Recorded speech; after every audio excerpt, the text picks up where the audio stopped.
ভেদি বানে কাহিনীয়ে শ্রবণ কুমারর প্রাণ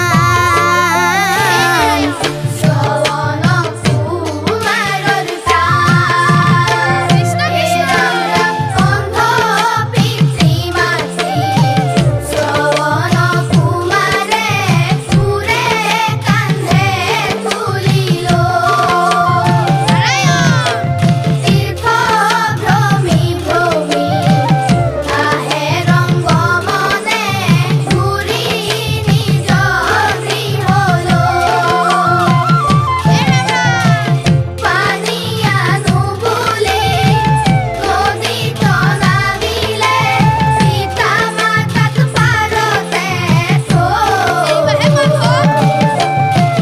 নদীরে ঘাটতে মায়া মুখেলিলে নিয়তি আসিলে নিয়তি আসিলে বান্ধব কৃষ্ণ হে রাম